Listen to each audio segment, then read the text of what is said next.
So thank you everyone for coming this morning to our virtual 3 and 30 in December, which is Giant Creations with Izzie Fuqua, who is our exhibition educator for the exhibition.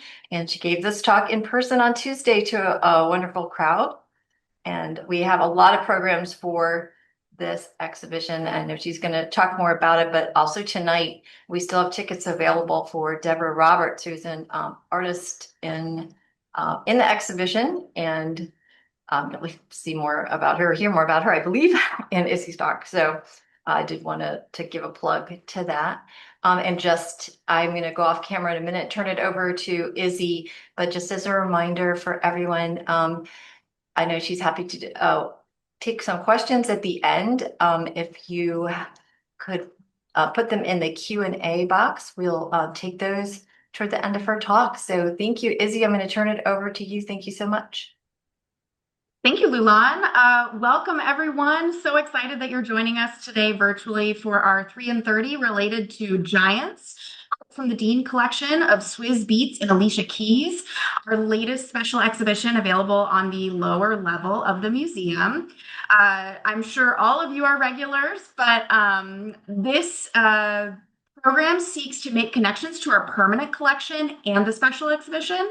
Since you're joining virtually, I've added some installation shots from the special exhibition, but our focus will be works that are on view on our second floor in the 21st Century Gallery, where the coordinating curator for VMFA for this installation has put together a collection connection of sorts, where artists that are on view downstairs and giants, when we have works in our permanent collection, she's brought them out and put them on view on the 21st Century Gallery. So if you are in Richmond, traveling to Richmond, please do stop by, not only for giants, but make your way up to that second floor and see some of these kind of shared artists that we have. So today's topic is giant creations, and I'll start with this work that welcomes you when you come into the atrium. In truth, this is a rendering. I couldn't find official photography for this one, but it gives you a sense of scale. You can see that this work goes all the way up to the staircase. It is the largest work in the exhibition by weight. It's about 9,000 pounds. That central piece, that tire, it's a monster truck tire that is wrapped in chains. That is 7,000 pounds. And then the structure from which it's hung is about 2,000.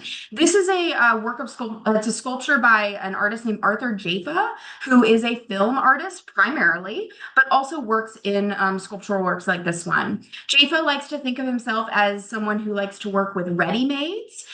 So the idea that this thing came as it was, as a tire. He did very little to it. He just wrapped it in chains and hung it and called it done. But what is he doing? He's actually trying to get us to think about a really complex and difficult history in our country, specifically around labor and economic wealth.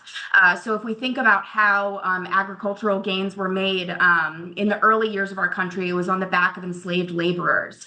And so now that is achieved through machinery, through tires, through tractors.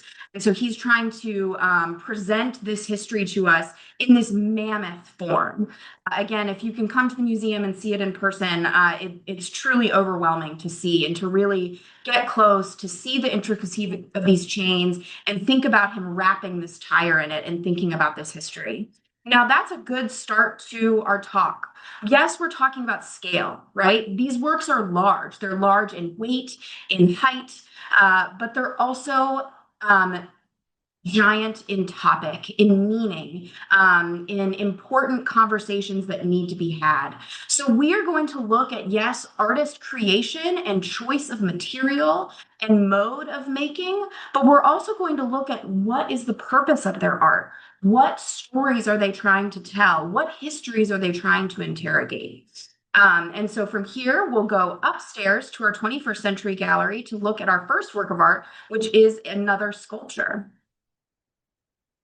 Here is an installation photo with two of our works featured. We're going to be looking first at the Nick Cave sound suit, and then we'll go over to the Deborah Roberts collage. Here we are with our first piece by an artist named Nick Cave.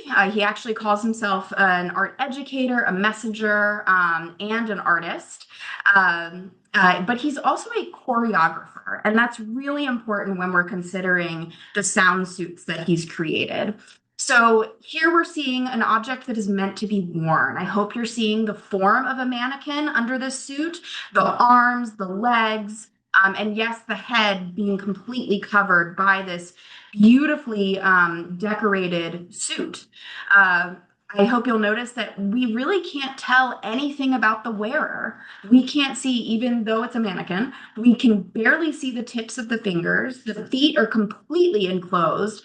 And if it were to be worn by a real person, the hood is completely covering any identifying factors of the wearer. It was in 1991 when the police beating of Rodney King was widely televised, and Nick Cage saw that and was reflecting on it. He discusses how he went out into a park, sat on a bench, and just needed to sit with his feelings and thoughts of what he saw, how he was processing them. And he looked on the ground and he saw twigs, so many different twigs kind of set apart. And he decided to make a suit out of them.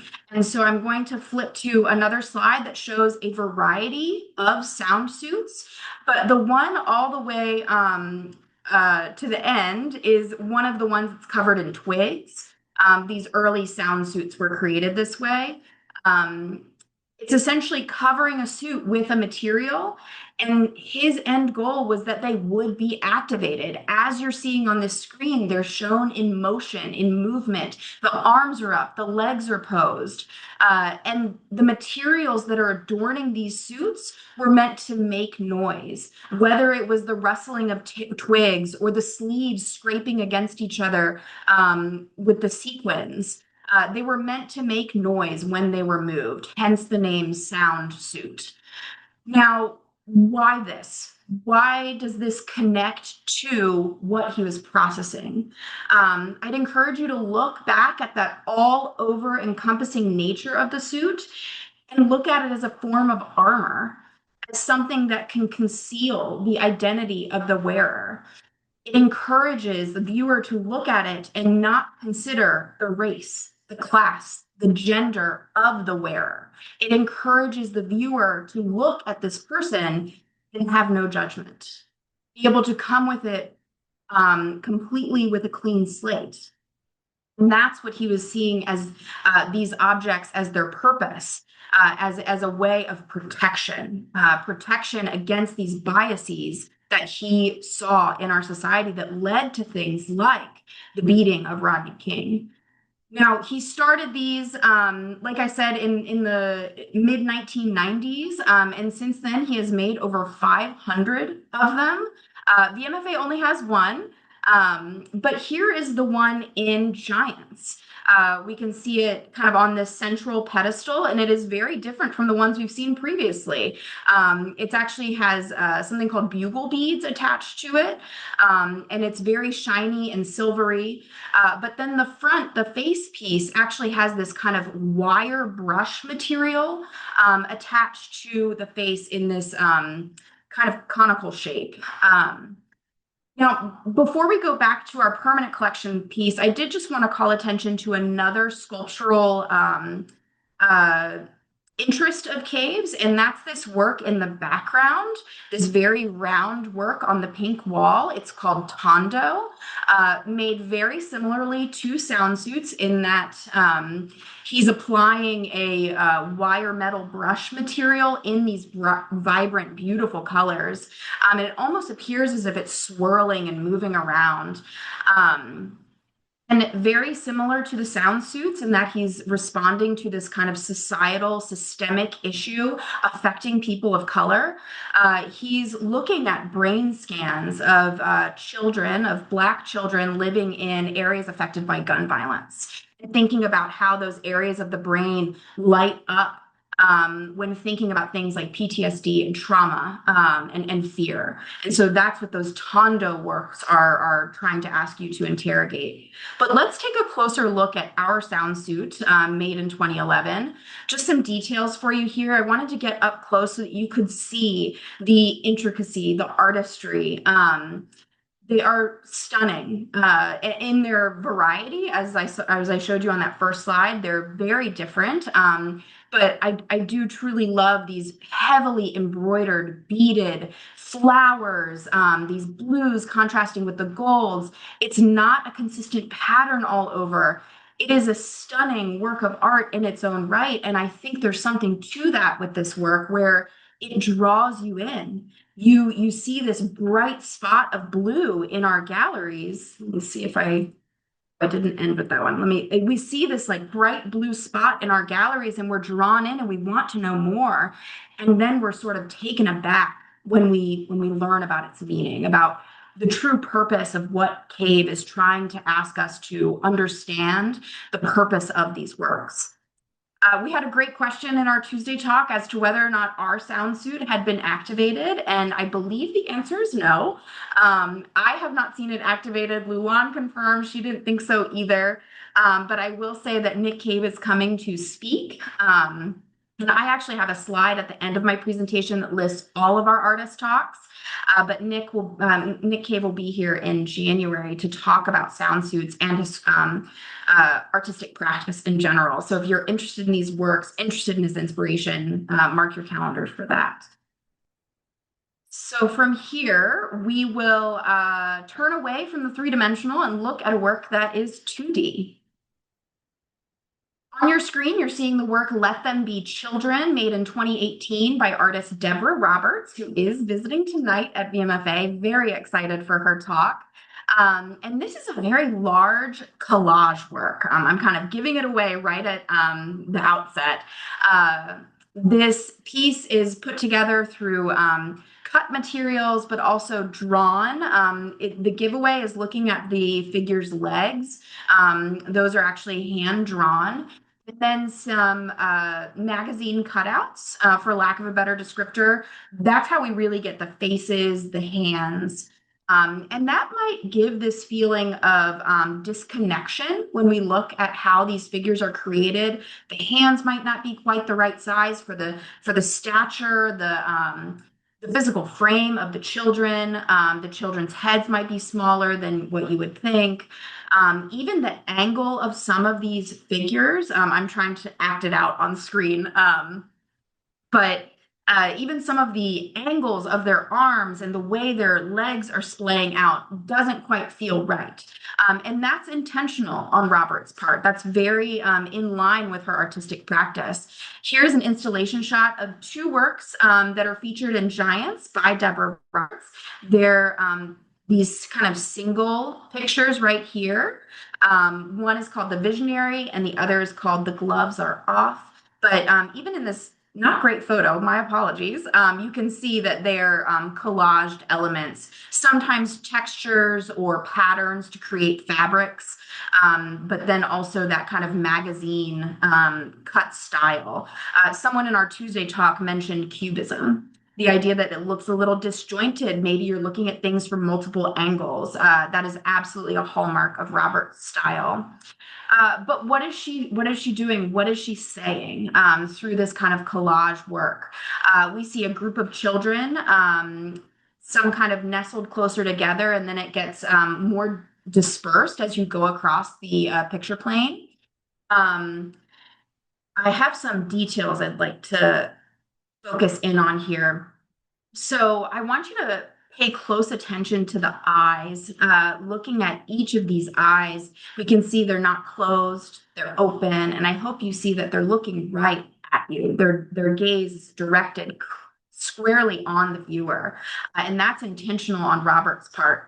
I believe there might be one figure who's looking away, but the majority of the figures are looking directly at the viewer, almost in a confrontational way, please see me for who I am, a child, and consider me for the possibilities that I have set ahead of me. Let's also look at some of the figure's arms, hands. We can see a fist enclosed, kind of punching out. We see hands being held up as if to say stop. And then this beautiful kind of holding gesture as well. Um, I'm now noticing hands that are kind of closed in front of someone's waist. So these gestures are also alluding to how do we protect ourselves? How do we communicate with our hands? Telling people to stop, telling people to leave us alone. That is also intentional on Robert's part. So here she is creating this scene of a group of children, and the title "Let Them Be Children" is meaningful here. Roberts, when she was growing up, talked about how it wasn't until middle school when she really understood what it meant to be Black in our society, how it meant to her that she was less than and she was treated less than. And so when she decided to become an artist and want to lend her voice to the choir, as she puts it, the choir of Black artists who are trying to use their art to promote change and reflection upon society, she said she wanted to focus on the realm of childhood, because in her mind, Black children are asked to grow up too soon, whether it's through circumstance or environment, where they are raised, or what life has put upon them. They are asked to grow up too soon. They are often put on the same stance as adults when they are not adults. And so she asks viewers to really think about that. Look at these figures, look at them as they are gazing back at you, and let them be children. Let them have a childhood and let them live to their full potential. Don't cut them off. So that's why we get back to that idea of the gaze. I think we're really being asked to look at these as figures who deserve our notice, our reflection, and our time. Um, I encourage you to come in and look at this work in person. I think this is one that doesn't do justice on a computer screen just because it is so big. It's almost as if you can walk across it, and kind of encounter each person and think about the individual decisions of where the arm is going. Why did she put an eye here, the mouth this way? It does make you think about this kind of collective whole and what we're doing, what society is doing to that collective whole. So from here, and I want to make sure I'm going to leave enough time for questions or comments. That's something I love about being in the gallery, is being able to hear people's thoughts. So I hope anyone just drop observations in, and I'd love to read them at the end. So from here, we're going to go into what is commonly seen as our video gallery. It's been transformed into kind of a photo niche, which is really wonderful. This space features the work of two photographers, one contemporary photographer named Jamel Shabazz, and the other, a very well-known to VMFA photographer named Gordon Parks. These artists are featured kind of intermingled. Their work is displayed together throughout this gallery, but I have highlighted some pairings of the works to get us to think about how these two artists are looking at subject matter similarly, how they're thinking about composition, style. But the real key here is how they are using their camera as a tool to promote a celebration of Blackness, which is a key part of Giants Downstairs. We've talked about a lot of weighty, hard concepts to think about this morning, but there is a key component of Giants about celebrating and being here for the joy as well. So let's take a closer look at our first pairing. Quickly, for those of us who don't know the name Gordon Parks, arguably one of the best known photographers in the 20th century. He was the first Black photographer to be hired at Life magazine, and he understood that power, that platform it gave him. And he used his camera to document all of society, including the harsh realities behind race relations, civil rights, and urban life during that time. So he really put forth the African American story through the Life magazine lens, giving it a higher visibility rate. And Gordon Parks broke a lot of ceilings for the people that came later, people like Jamel Shabazz. Shabazz was born in 1960, so definitely some overlap with Gordon Parks, but really didn't pick up a camera until 1980. He was actually the son of a professional photographer himself. So it was around 15 when he got his first camera, and then about 5 years later that he really decided to pursue this intentionally. And he started in his own neighborhood. Much like Parks, he turned to his own community to document and to showcase all that was there. So on screen, we're seeing here a similarity in subject matter. The 63 Gordon Parks image of Malcolm X addressing a Black Muslim rally. But then thinking about the generational divide here, Jamel Shabazz, his image is titled Remembering Malcolm. So we're not looking at the actual person now, but we are thinking about how Malcolm X had a lasting impact on this community, on this man who's holding a poster on the steps of this building. Next pairing that we'll take a look at is Untitled Man on Bicycle in Harlem, New York, paired with Child Soldiers, New York, New York. Here I really want to look at composition, about choice, and remind people that these types of photographers are not working in studios. They aren't necessarily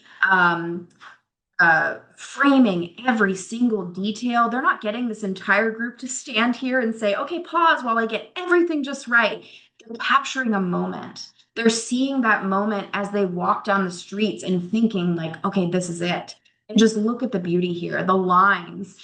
We see these kind of standing tall figures, their shoulders set back, and their heads turned to their right, in this beautiful symmetry. But then also the repetition of the buildings behind them, those windows going up into the sky. And even here, I'd make the comparison of the soldiers behind this figure in the foreground are also repeated in the Parks image of the children. There's children playing in the street in the water, kind of being watched over by these more adult figures, women, I believe, along the fence line. There's this capturing of community, of documentation of the place in which these people lived and worked. The last pairing for these two, and there are so many more, and the way the curator has laid it out, I think you could spend, a half hour in there and just really kind of play a matching game between these two artists. How is Jamel Shabazz emulating Parks through his decisions? I think you could go on and on, but this is one of my favorite.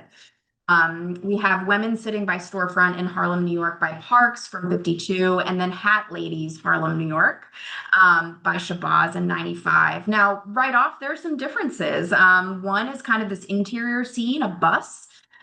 We're also seeing the backs of the women in the Shabazz photo, so there's some anonymity to it. And by comparison for the Parks, we see these women kind of casually sitting outside of a storefront, but still in their Sunday best, with these smart jackets and hair done and purses on their laps. But they're still in the sense of community, the idea that they're sitting together, they're taking a moment of pause together. I see that intentionality repeated in the image by Shabazz. And truly here, it's about finding beauty within their own space and uplifting that message, using that for inspiration and seeing the camera as the tool by which they can project this out. So I think I left enough time. I did want to share the in the Giants installation, the way we've presented the work of Parks and the work of Shabazz is you first encounter Gordon Parks in this kind of hallway gallery, and it's really stunning to see some of the best Gordon Parks photographs, images of the March on Washington, the American Gothic style image, just some of his best works. And then you would go through another gallery, and then you'll get to the Shabazz hallway. So you can really take a moment with the Gordon Parks images. You can see them as an entire body of work and understand what his motivations were, the time he was trying to document.